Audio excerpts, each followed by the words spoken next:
My name is Yair Flicker. The title of the talk is It's All a Balancing Act. I'm going to use mobiles, art mobiles, as a metaphor for describing the company, organizations, stuff like that. So, how do you create something significant is the question. Well, I will say start simple, start small. Not only does starting small let you get valuable experience, but everybody needs to start somewhere. And if you can't build something small, then you probably can't build something a lot larger. And then once you start building small and you start adding pieces, shift focus as you add complexity. So in this example, we see how the balance point changes as you add more pieces. And feel free to stop me if you have questions. I don't think there's anything to question yet. So yeah, keep adding pieces, and where you hang the string, the center of gravity changes. So in business, as with mobiles, many things are out of our control. So continuing with the metaphor, wind speed. So you could say that's the trajectory of the market, or where the market's going. Direction of the wind. So the wind speed might be the slope, like y equals mx plus b. The direction of the wind might be x, how the market's going, precipitation, temperature, sunlight, all those external factors that we don't really have control over as a company. But luckily, many conditions are under our control.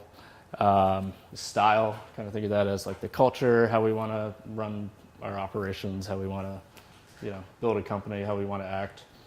The types of pieces that you add to the mobile, what types of people you're going to add to the team, size of the sculpture, how the pieces connect, how people interact with one another, materials, colors, so on and so forth.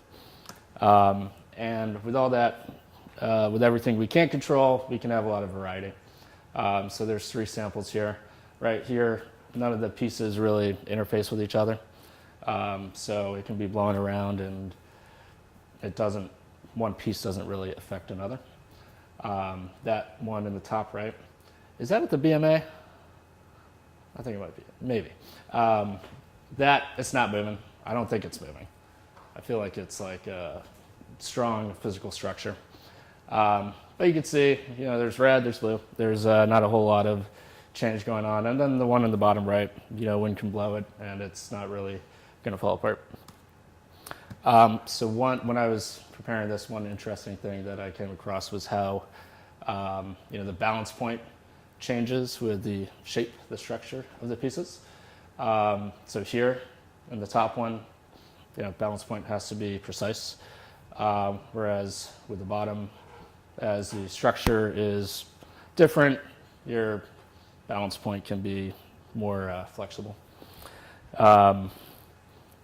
So, if we're thinking about how we add people to the team or how we complicate the structure of the company, the more flexible we can be, obviously, the better we can react to whatever might come our way.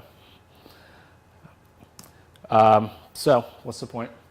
I don't know. If somebody prepared that for me, I wouldn't buy it, because I can make that myself pretty easily.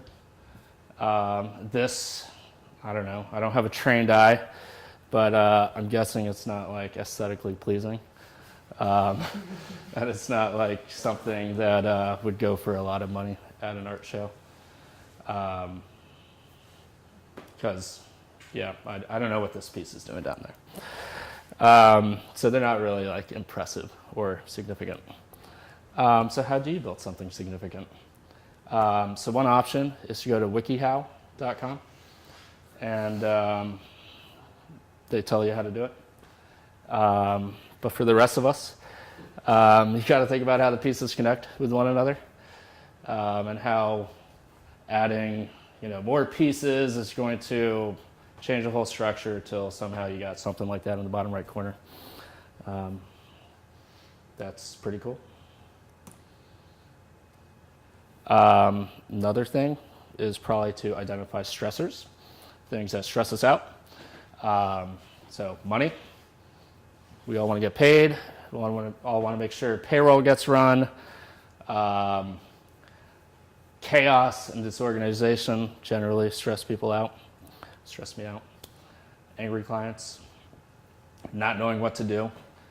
And when you don't know what to do, you're not getting good results back because it's hard to say what the inputs are.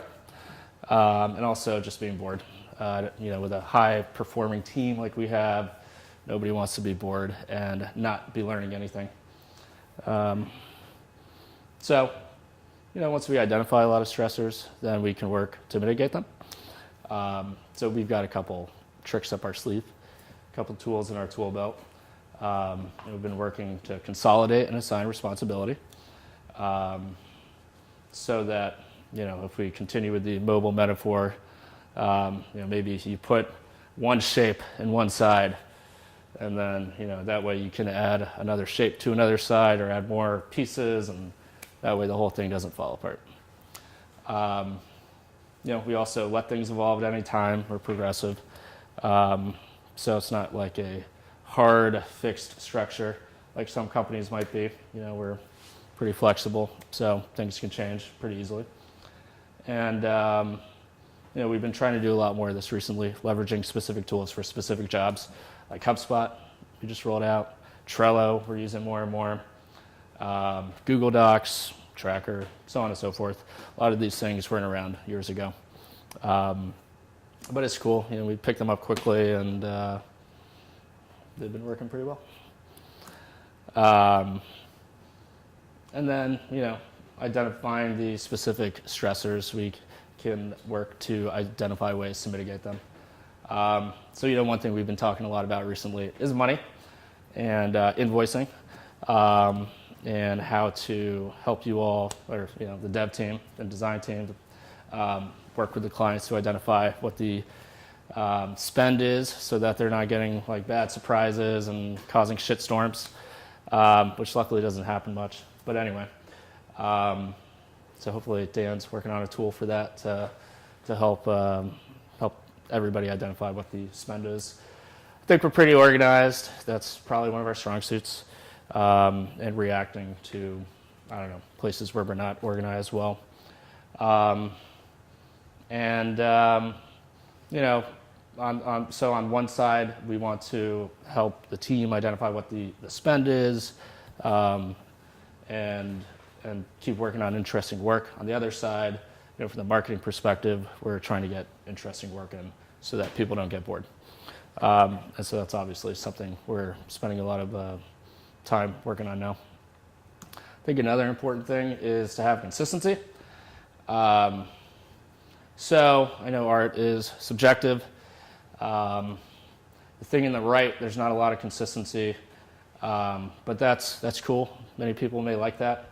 However, I would argue that if you were going to add more to that structure, it wouldn't be obvious what to add.